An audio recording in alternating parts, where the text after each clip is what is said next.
Hello everybody, a very warm welcome to the channel. It was by Ankita. So yes, today we are meeting again and this is the time for short stories. Exactly. From now we are going to discuss short stories. So this is short stories part 1.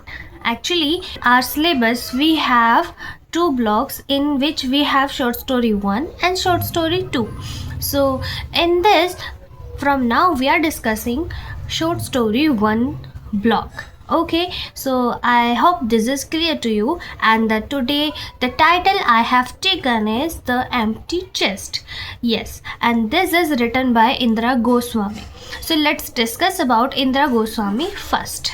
So a writer in on 14 November 1942, and she just died 29th November 2011. Exactly. She born at 1942, just before the independence, and dead in 2011. Her occupation is very simple. This is just in one word, that is writer. Yes, she was brilliant writer. An award which she got, that was Padam Shri, Janpat Award, Assam Ratna and Sahitya Academy Award. Major awards she achieved. Exactly, this is a very huge achievement in a life, getting Padma Shri like awards which she got. So without any further ado, let's begin.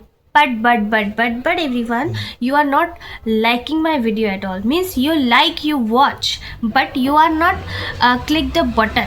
Guys are not clicking on the button. You are not click on like button. You don't click on subscribe button. What is the punishment you are giving to me? Do we are frenemy? Are you my frenemy? Just decide, you are my friend or enemy. Don't be my frenemy. Just like the video, subscribe the channel and stay connected with me. So without any further ado, let's begin. So first of all, let's discuss about characters. We have 4 main characters in the poem, in the short story: Adoi, Bopa, policeman और Haber. ये 4 हमारे पास में characters है, main character. और जो हमारे protagonist है वो है ताराबोई. ओके, ठीक है. तो यहाँ जो प्रोटैगनिस्ट है उसका जो लवर है वो मर चुका है, दैट इज सारू बोपा. ओके, तो Saru Bopa is dead now and his beloved in the pain. And another thing is कि वो जो सारू बोपा है वो एक हाई सोसाइटी से बिलोंग करता है बेसिकली. तो वो एक लैंडलॉर्ड का बेटा होता है, और ऑब्वियसली लैंडलॉर्ड का बेटा है तो हाई सोसाइटी तो हो ही गई. और सेकंड चीज़ यहाँ पे क्या रहती है कि जो ताराबोई है वो उसी के घर में मेड का काम करती है. सो हियर एक जो लव एंगल दिखाया गया है वो मेड और लैंडलॉर्ड के बेटे के बीच में दिखाया गया है, जिसमें लैंडलॉर्ड का बेटा इज़ डेड नाउ. तो अब यहाँ पे जो स्टोरी है उसे दिखाया गया है पास्ट के टाइम में. जो स्टोरी है अब 12 साल पीछे चली जाती है, जहाँ पे ये दिखा रहे हैं जो ताराबोई है उसकी शादी हो चुकी है, बट वो फिर भी अपने जो उसका बिलवड था बोपा, उससे अभी तक उसने प्यार करना नहीं छोड़ा है. और दिखाया है कि जो सारू बोपा है वो अभी तक उसने शादी नहीं करी है, लेकिन ताराबोई ने शादी कर लिया है. Even then they both are in love with each other. दिखाया है कि उसका जो शादी के बाद भी ना उन दोनों का प्यार जो है वो मरता नहीं है. वो दिखाते हैं कि मतलब वो एक दूसरे से अभी भी प्यार कर रहे हैं, ठीक है. और ये दिखाया है. फिर वापस से स्टोरी 12 साल अभी पहले आ जाती है, जो क्योंकि ताराबोई का जो घर है वो पास में है शमशान घाट के, ठीक है. तो वहाँ पे वो एक कॉफिन को रखे हुए देखती है, जहाँ पे उसको पता चलता है समहाउ कि ये जो कॉफिन है वो उसके बिलवड का है, यानी कि सारू बोपा का है. तो वो क्या करती है, वो उस कॉफिन को उठा के अपने घर के अंदर ले आती. और फिर उसके बाद वो अच्छे से रेडी होती है, मेकअप करती है, बाल बनाती है, अच्छे से कॉम करती है एंड ऑल जो भी होता है, अच्छे से कपड़े पहनती है, ड्रेसअप होती है अच्छे से. और इन सब तैयार होने के बाद में उस कॉफिन के ऊपर लेट जाती है.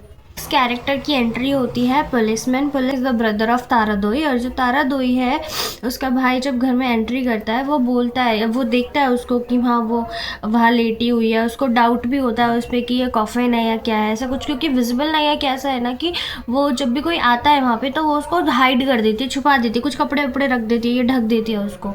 और जब वो रेडी वेडी रहती है तो जब कोई नहीं होता है तब वो रेडी वेडी होके उसमें कॉफिन में लेटती है। उसको लगता है कि ना वो अपने जो बिलवड है उससे बिल्कुल बहुत ज़्यादा क्लोज है, या उसको टच कर पा रही है, महसूस कर पा रही है, या उसको महसूस कर पा रही है, उसको अपने पास में ऐसा लग रहा है उसको कि वो उसको हक कर पा रही है अच्छे से।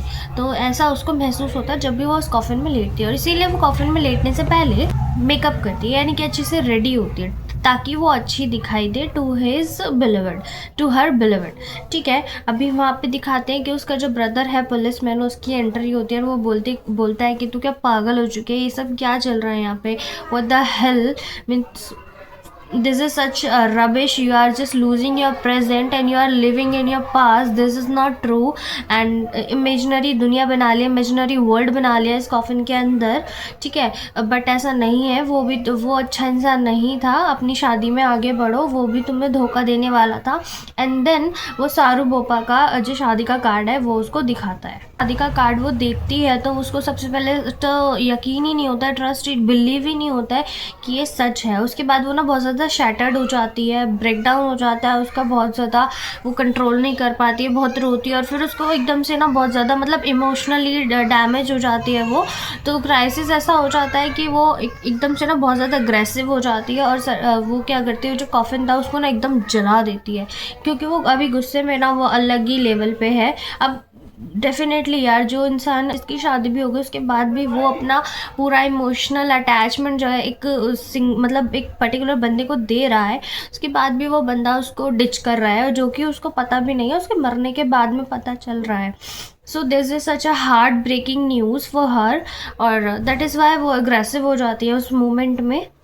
तभी बात कर लेते हैं तारा दोई के हस्बैंड के बारे में। अभी देखो, उसका जो हस्बैंड है वो ना जेल के अंदर होता है, बिकॉज उसने ना गाड़ी कुछ अच्छे से नहीं चलाई होती है, किसी का एक्सीडेंट कर दिया होता है, तो उस वजह से मतलब या तो ड्रिंक करके चलाई है या फिर ऐसा कुछ, तो which is not clear in the story, but yes this is clear that he is in prison. ठीक है, वो जेल के अंदर में है और कुछ एक्सीडेंट वाला सीन है जिसकी वजह से वो जेल में है। So not that much important character, so I am just sharing this much information only. अब यहाँ पे एंट्री होती है फोर्थ कैरेक्टर की, दैट इज़ हैबर।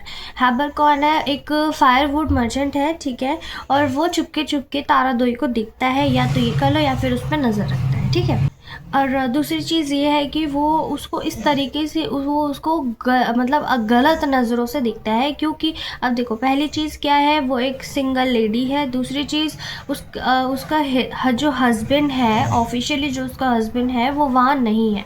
ठीक है, यानी कि वो उसके एब्सेंट में उसको देखता है, या उसके घर के पास छुप छुप के उसको देखता है। That is definitely meaning is clear कि वो एक ऐसा इंसान है जो लस्ट चाहता है। ठीक है, वो जो है वो तारा दोई को यूज़ करना चाहता है, या इसी की नज़र से वो उसको देख रहा।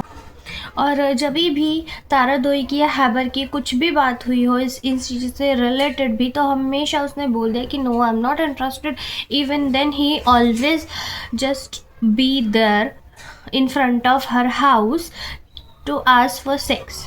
और जो कैरेक्टर इसका स्टोरी के अंदर दिखाया गया, दैट इज़ नॉट गुड। ठीक है, वो एक बहुत ही रवल्ला टाइप का इंसान है, मतलब बहुत ही छिछोरा, गंदा, बुरा टाइप का इंसान इसमें स्टोरी में दिखाया हुआ है। ठीक है, जो कि ऑलरेडी प्रूफ्ड है, जो ऑलरेडी प्रूफ है क्या कि वो एक ऐसी लेडी की ताक में है, ऐसी लेडी की ताक में है जिसका हस्बैंड ऑलरेडी अवेलेबल नहीं है वहाँ पे, मतलब उसके एब्सेंट में वो क्या करना चाहता है, वो अपना एक ही पर्पस है जिसके लिए वो वहाँ पे रात दिन, या जो बोलो मतलब जिसके लिए वो वहाँ जाके उसको पूछता है, या जो भी है। ठीक है, तो वो ऑलरेडी अच्छा कैरेक्टर नहीं दिखाया है हैबर। So now back to Taradoi situation. Now वो अभी ऐसी कंडीशन में है जहाँ उसका हस्बैंड उसके साथ है नहीं और शायद कभी था भी नहीं। एंड नाउ जिसके यादों के सहारे या जिसके इमेजिनेशन में वो रहा करती थी, अभी वहाँ से भी वो बाहर आ गई है। एकदम ऐसा ब्रेकडाउन है कि उसको अभी ये दिखाई दे रहा है कि मुझे ये भी करना है, ये भी करना है, ये भी करना है, ये भी करना है, ये भी करना है, मतलब बहुत सारी चीज़ें हैं। और जो सबसे ज़्यादा पीक पे जो वो चीज़ है वो क्या है कि अभी उसको अपनी फैमिली के सर्वाइवल के लिए कुछ सोचना है, यानी कि उसके बच्चों के बारे में या उसके बारे में। तो अभी वो इस कंडीशन में है कि वो प्रोस्टिट्यूट बनने के लिए भी रेडी है, फॉर मनी, फॉर सर्वाइवल। और यहाँ पे स्टोरी का एंड कर दिया जाता है, जिसमें ये दिखाया जाता है, एंड कर दिया जाता है जब कोई इंसान मजबूर होता है तो वो किसी भी लिमिट तक जा सकता है। यानी कि प्रोस्टिट्यूट बनना is a very very high thing. मुझे नहीं लगता कोई भी नॉर्मल इंसान उस हद तक सोच पाएगा, बट डेफिनेटली जब यहाँ तक बात पहुँच गई है तो इट इज़ विजिबल कि वो बहुत ज़्यादा मजबूरी में है, क्योंकि पैसा उसको कोई देने वाला नहीं है और जो उसका हस्बैंड है वो ऑलरेडी इन जेल, ठीक है। तो उसके पास कोई सहारा नहीं है, और for survival she has to do as she can do, means जो भी वो कर सकती है शी विल डू, ठीक है। तो वो करेगी, और यही बस, this is the end of the story. और if we talk about the title is the empty chest. वो जो टाइटल है द एम्प्टी चेस्ट लाइज करता है एक यूनियन ऑफ लव को, यानी कि जो प्यार है और प्लस जो सेपरेशन है, उन दोनों कंडीशन को।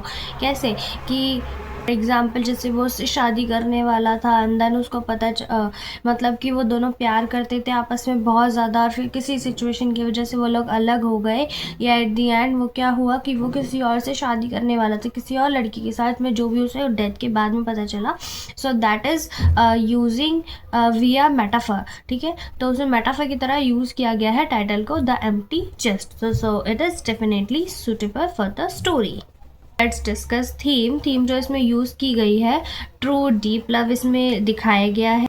चीटर लव, जैसे कि हमने देखा कि जो है उसका लवर, उसमें दिखाया है cheater love. Obligation, survival of poor, क्योंकि उसकी बहुत बुरी कंडीशन हो जाती है, पॉवर्टी है, ब्लाइंड फेथ है, क्योंकि उसको अपने बॉयफ्रेंड के ऊपर इतना ज़्यादा ट्रस्ट था कि वो मतलब उसी के ख्यालों में थी, उसी के मतलब उसने एक अलग ही अपना एक बहुत ही एक अलग छोटा सा एक बॉक्स, एक वर्ल्ड बना लिया था, जिसके अंदर वो बहुत एक छोटा सा वर्ल्ड बना लिया था, जिसके अंदर वो बहुत ज़्यादा सिमट गई थी, या कह लो कि वहीं पे ही रह रही थी। तो this was the condition of blind faith, ठीक है। So don't trust anyone blindly, just be with you, hold your steering wheel, okay, just don't give another chance to hold your steering wheel with your ride.